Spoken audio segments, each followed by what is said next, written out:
Minutes have been approved. Reports. Finance Director? I sent out the August reports to you.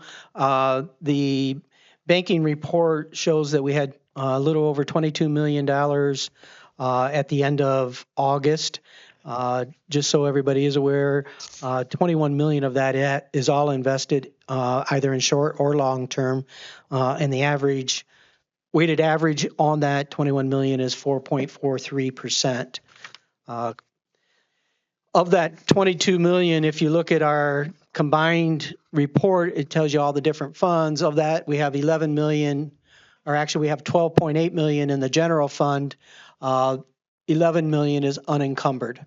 So in total, out of the 22 million available, 5.8 has already been encumbered, meaning there's purchase orders outstanding.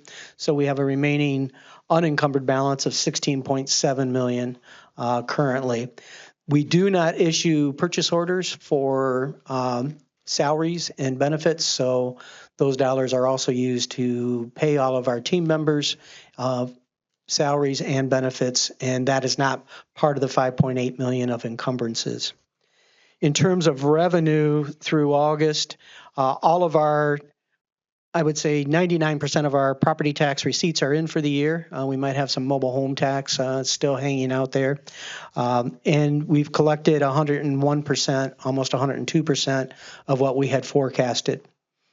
In terms of the income tax, we are at 69.5% of what we had forecasted. We need to be at least 67%, seeing we are 8 months through the year. And so we are running ahead of what we had forecasted there as well.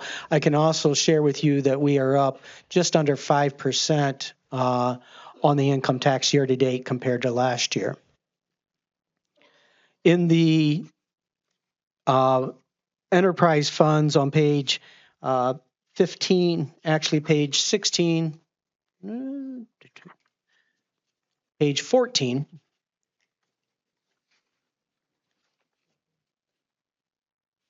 actually starts at the bottom of page 13. You'll see our water revenue is at 72% of what we forecasted. So we are running ahead there, and that's holding true on the sewer fund as well, which is on the bottom of page 14. We're at 71.5%. So things are running as we had forecasted or better. Now, to be completely transparent, when we forecast revenues, we do forecast revenues to be flat for the most part from year to year. That the only difference there is if we do anticipate an increase in water or sewer rates, we do forecast that into those rates. So we're happy at where we're at today. We have started the 2026 budgeting process. That, just so you understand what we do there, we meet with all department heads initially and go through what are our capital needs, what do we need, what are our investments going to be for next year in terms of streets, infrastructure, vehicles, equipment, things of that nature. So we've met with everybody there. We've started to compile that list. And what we do is we put that list together, and then we meet a second time with the department heads and go through their operating expenses and set their budgets for operating expenses next year. And we're looking at things like who are our contractual services with, what do we have in terms of meter expense? What's our meter inventory? How many more meters do we need for next year? Same with piping and all of that. So that process has begun. Our first pass at the budgeting process with Cindy from the Auditor of State is October 7th. So we're pushing hard to be ready for that first meeting. That is all I have on the financial side. Did want to give you an update on our banking proposals. I've been through those proposals. I've narrowed it down to possibly a third bank that we can have come in, demonstrate their treasury software to us, and then as a team, my staff and myself will figure out which of those three finalists we want to continue to work through. I will say our incumbent bank is one of those three. Things that we've looked at, local branches, costs, and cost is a big it's surprising how variable costs can be. Every bank has a different strategy when it comes to pricing, and working our way through that, it's difficult to get apples to apples. I feel I've done a pretty decent job of trying to put that together, and we did have 2 banks that did not propose, did not respond to the proposal. So I did end up with 6 proposals overall. On the legislation this evening, you'll see the tax budget. If you remember back in July, we approved the tax rates. What happens then is we send that to the Budget Commission at the Auditor and Treasurer's Office in the Seneca County. They then go through and, based on those rates, put together what are our estimated resources for next year. So that begins the revenue process, at least from a property tax and levy perspective. So that's what we're going to approve tonight. If we do not pass it tonight, I would request that we suspend the 3 reading rule at the next meeting and get that passed. Technically, it should be back to the Budget Commission by the end of this month. So if we have enough people to be able to suspend the 3 reading rule, that would be great. And the other legislation is on appropriations, and I'll bring the entire council up to speed on what those appropriations are at that time during our council meeting.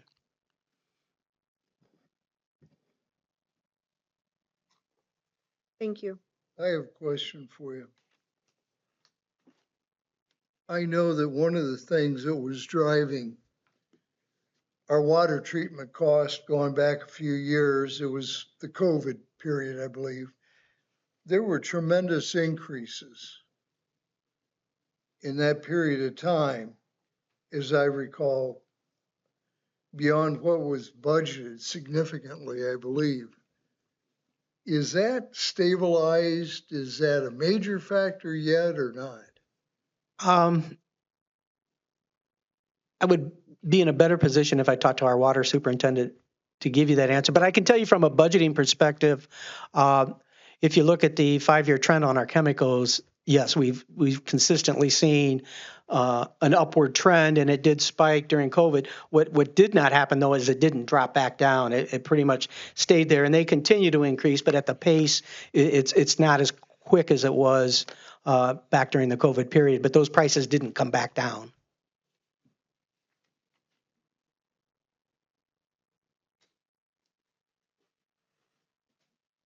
Mayor Manel, do you have anything for the committee? No, I do not. Okay, and I don't see Mr. Keckler, so I think we will move on. And is there anyone from the committee that has something to discuss? I have nothing. Mr. Cassidy, was there anything you needed to bring to the table? No, not really. Okay. I would like to discuss the topic that we brought up last month, which was the writing of a fund carryover balance policy.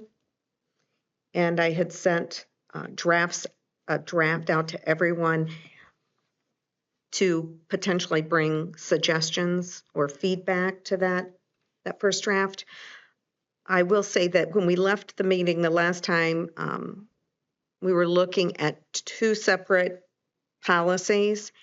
And as I got into this and I reached out to Steve, everything points to referring to the 5-year forecast as far as taking measurement and responding to those conditions. And there really isn't anywhere that says that the finance director will continue to have a forecast. We both feel that it's imperative that continue into the future as we go through different finance directors. It's a key reason that perhaps that I think likely that we fell into fiscal emergency that wasn't being done, or we didn't respond to those circumstances. So we felt that since this policy refers to the 5-year forecast frequently, it was best to add that language in here that the finance director will maintain an ongoing 5-year forecast. So there's language which speaks to that. And because both the general fund policy and the enterprise fund policy were going to use that forecast as their measurement tool. They're all in one policy. So everything we discussed still happened, but as it came together, it just made sense to put it all into one policy. That's why it looked the way you did when you got it. So if you've had a chance to review that, I would like to just have an open discussion about what we like, dislike, questions, that sort of thing. Well, I think one of the biggest things when you look down the road is the idea of not an option, but a forced discipline to remain doing what we're doing right now, but making it mandatory that the finance director continue. It's a good way to put it. Um, I kind of see it as guidance, but at the same time, you're right. It is a forced, you're not going to be It was the able lack to. of discipline that got us in this mess, basically, anyhow, to be real frank about it. And had that been in, we might not have gone down this journey. But if you take a look in retrospect, it might have been the healthiest thing to have happen to Fostoria in some respects. Well, there's been good things came from a bad circumstance. I'll just Yes. say that. There was, I just had, it's kind of a quote, those who fail to plan to fail. So we need to have a plan, and this is one that we don't have. And we've seen what happens when you don't have it. So we definitely need to make sure that we get it in place and it does what we need it to, because if there's not guidelines, if there's not guardrails on the road, you're going to run off of it. So we'd be better off making sure, even if it's a little tight, maybe it's a little restrictive, maybe it's a lot restrictive. But like Councilman Cassidy said, if we'd have had something like this back in the day, maybe we wouldn't have went down that path. So I don't want to be sitting here and somebody look back and say they should have done that. I think we were already looking back, and one of the things I see in our budget, in our revenue funds, our enterprise funds, is that we held off on a water rate increase like 3 years ago, 2.5, 3 years ago. There was an increase, but it wasn't enough.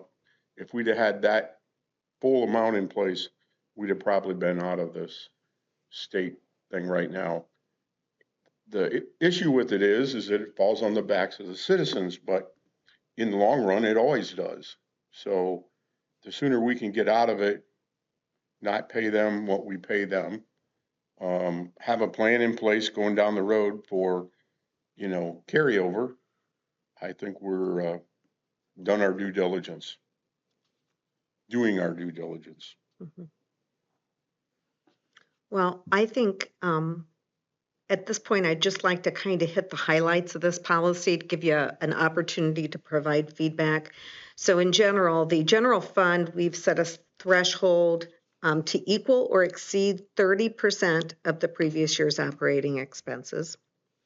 And then in the enterprise funds, we set that threshold at 25%. And I would point to that's what the state wants us to achieve to be out of fiscal emergency. So we felt that the higher percentage in general fund was appropriate because of the size of the expenditures that come from that fund. And if I may, the other issue there is it's more difficult to manage revenues in your general fund because you're dependent on an income tax levy and property tax levies. And if you see things going awry, you actually have to go back to your voters and citizens and ask them to approve additional dollars. You can't be as flexible in the timing could be longer. So it's appropriate that we have a little bit higher threshold there from that perspective. That's a really good point. Thank you for adding that because it gives us more time to respond and to work through those scenarios. In scope, it talks about that the policy applies to the maintenance of a 5-year forecast, and then it goes on to say that the finance director shall maintain and update the 5-year forecast, including the supporting notes to explain their assumptions. The forecast and notes are to be submitted to City Council semi-annually at the first meetings of November and July. And you feel that those months are appropriate? Yeah, I think what will happen is you're going to see the assumptions in December as part of the budgeting process, and then just a revisit in July of, okay, is the assumption panning out like we thought it would? So, Right. If something major has changed, that's usually where you pick those things up. But it keeps council going back and staying aware of what the total picture looks like. And then item F discusses the replenishment of the general fund, and then it has instances if they fall below that 30% threshold and they're actually between 20 and 30% carryover, and it says it's because there's a one-time capital purchase, then you don't need to take any action. So it's reasonable. You don't need to necessarily react if there is no need to react, if it's going to take care of itself within 1 year. And then criteria by thresholds. You know, if the balance falls between 10 and 20% or below 10, it's got a different guidance that must be followed for each of those instances. The next section, after it was in here, wanted to discuss, I kind of have mixed feelings on it. I think we gathered this from Tiffin's policy. And it says the general fund carryover balance may be used for purposes deemed appropriate by City Council. Makes sense. If the balance exceeds the 30% of prior year expenditures, City Council, in consultation with administration, will determine appropriation of the surplus based on revenue trends, expenditure needs, and 5-year projections.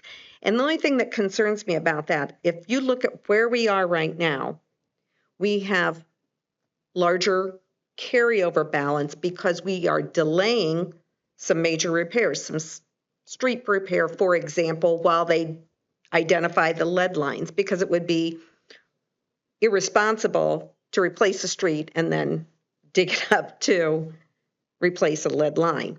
So in those cases, you want to be beyond the 30% because you can't do that large project until after you've dotted all your I's and crossed all your T's. My only concern with this is this is going to pass not just to these people sitting here today, but future council members, finance committee people, finance director, mayor, and safety service director. And are we sending the message that they need to spend that money if it goes beyond the 30%? That's my only concern with that language, because there are going to be times, as we are in right now, when you need to build those reserves because you've got a big project coming. I think you could easily add a phrase in there that says that surpluses are not a bad thing. Okay.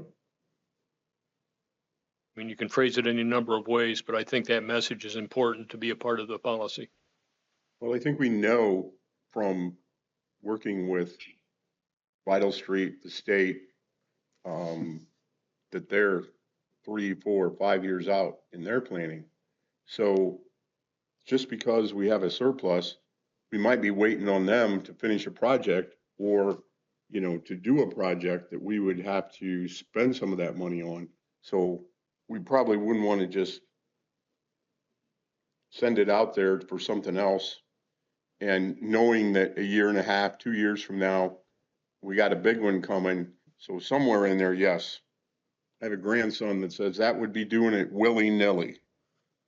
And that would not be a good thing. Just because there's a surplus, you think, well, let's go pave, Center Street or something. Well, it's a longer, bigger process than that.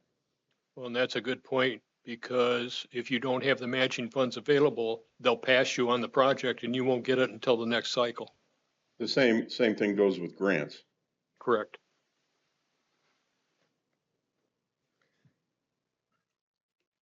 So what if we said something like, if the balance exceeds 30% of prior year expenditures, council, in consultation with administration, will determine if the surplus is appropriate due to known capital improvements?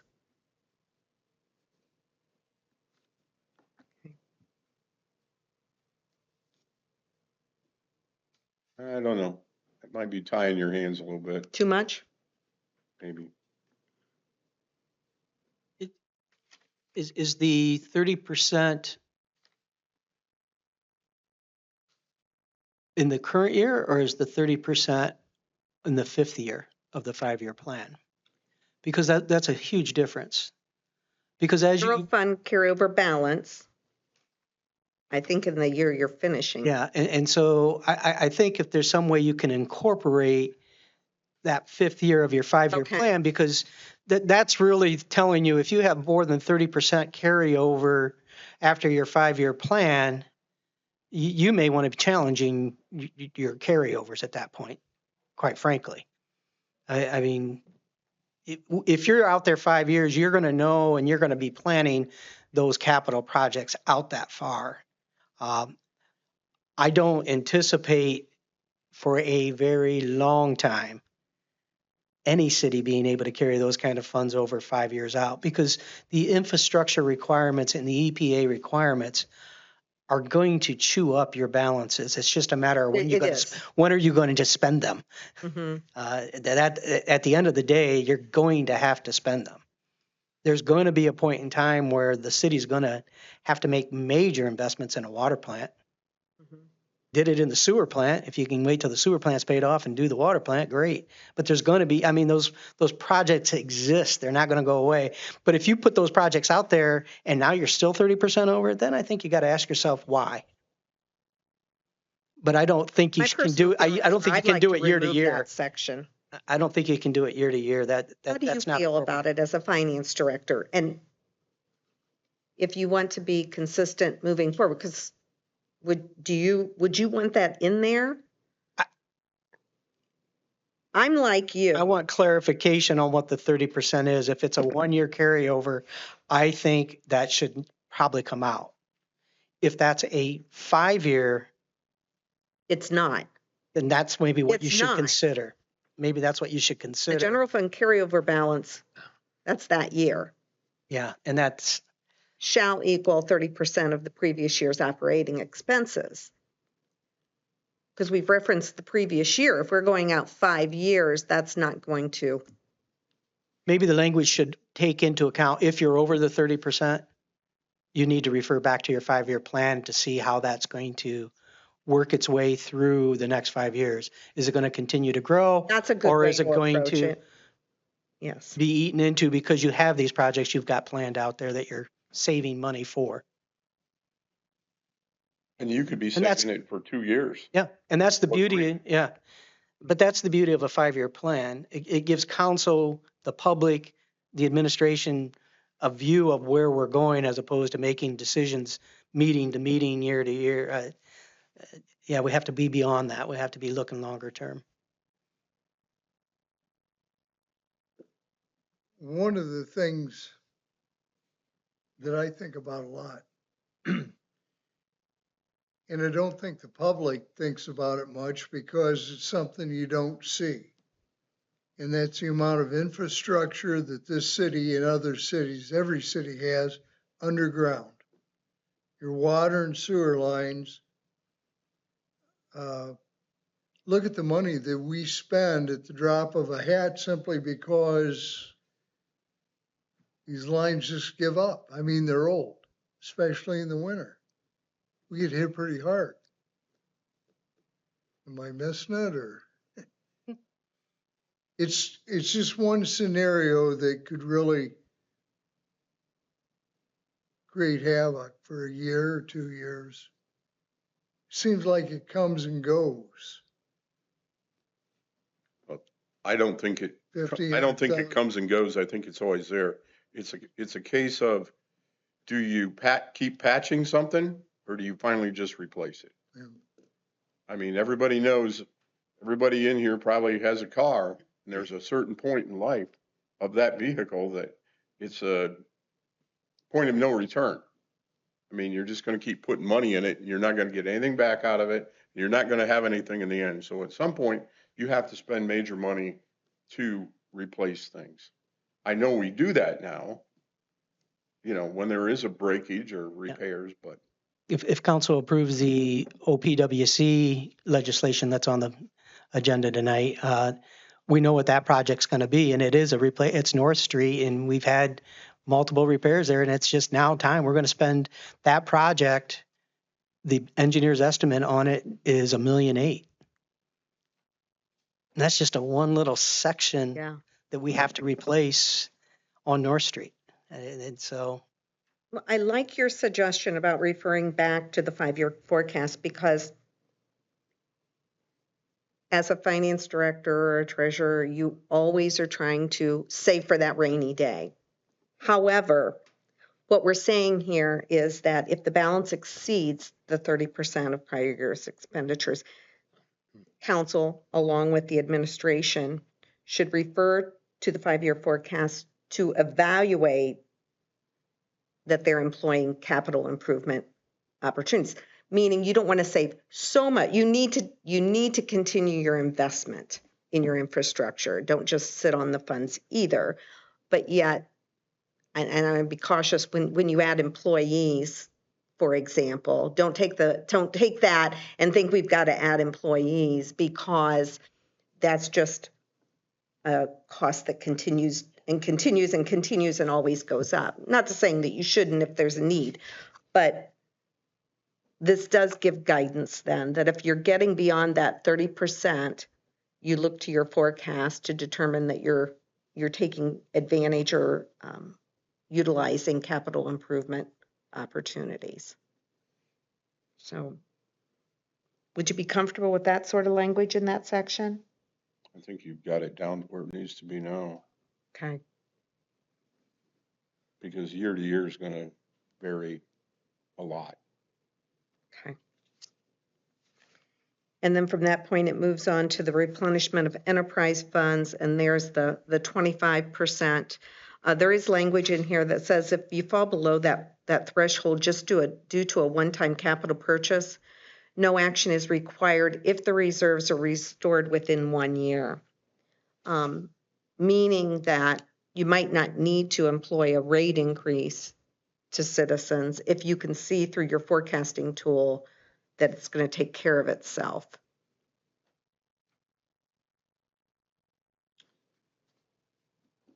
I'm good with that. Okay.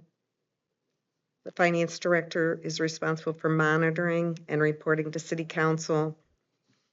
And then on compliance, if the balances fall below those required levels that the policy establishes, corrective action shall be incorporated into the next annual budget. However, if compliance cannot be achieved, the administration and city council may waive the policy in the annual appropriations ordinance, providing the city's financial status, a timetable for returning to compliance, and justification for the overriding policy. I think it's important it's in there because you might not be able to fix it through these. It might mean that you're going to need some new revenue, and that could take time. So that gives you that workaround.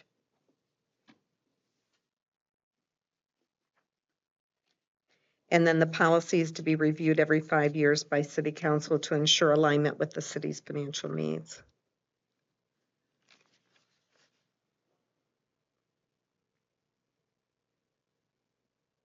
So I think we need a rewrite of that one section. Anything else? Well, I think we've got time that we can bring that back next meeting and Get it in before Yep. the end of the year. get it in to take it to council. So we'll bring that back next time around. Okay. Anything else for the committee? No. If not, we'll open the floor to the public that wish to speak on finance-related items. Good evening, Jill Filater for 2 West Culbertson Street. I just have a couple of questions for the Finance Committee. As we move forward into the next year, we do know that the splash pad monies, there is a fund that I think is a grant that is ending at the end, and I don't know if it's being extended, so I don't know what the status is, because as you were saying, what happens if December 31st hits and we then don't have the remaining of the money to finish the project? So I just want to keep that in the forefront of everybody's mind as the project is supposedly going to be done this winter, from its original, with the delays. The other thing I have is, my question is this: as we're looking at next year, the area across from us, Market Square, is the council, the city, anybody going to work on? Right now, it is very difficult for anybody to be able to rent it because there's too many people that own the property. And so it's becoming very quagmire to get approval to be able to rent. We have to talk to other people. My understanding is that arm of the FEDC is the primary owner of these squares. Then you have the Urban Woody, you have Nick, and you have another entity. And so what are we going to do we have a beautiful square that has great potential. And I know based on the read, they see it's got the Community Improvement Corps, which again has nothing to do with the city. It's a part of the non-PRA, has assets over $1 million. So I'm trying to figure out, how are we going to make use of them? I don't know what the intent was for the formation of that group back in 2016, whenever it was formed, 2015, 2014. But if it was used to work on trying to do a project for the community, it somehow has lost its focus, and we need to see what we can do to try to get it so that we can make use of that area. Because right now it's just a space that we all have to try to figure a way out so that we can utilize it. So I thought maybe if you guys do have a little bit of extra funds, you might want to consider, maybe we need to consider as a community to find out through the Community Improvement Corps what it will take to get those properties to one entity, even if it's the cities. Thank you. Thanks, Jill. Anyone else from the community? Well, first I want to say that I thank you guys for explaining everything so that those of us that aren't schooled in finance and stuff can understand it for the most part. I do think that we need to explain to the public a little better how the water increases are, because we're going to have to increase them as time goes on. And that seemed to be a really big hiccup back here a little bit ago. And it shouldn't have been, because we know everything goes up. And the other thing is, I agree with Jill about the Market Square place, because that's the saddest thing I've ever seen. That we have this space that, to me, that's city. I don't care whose name's on it in the tax office. But we need something that people drive through and they see we have a community, because downtown is where people go that don't know anything about Fostoria for whatever their business is. And that's all. Thanks, Deb. Anyone else? Now I'd ask for a motion to adjourn. So moved. Second. On roll call, Mr. Cassidy, Yes. Mr. Podak, Yes. and myself. We are adjourned at 6:04.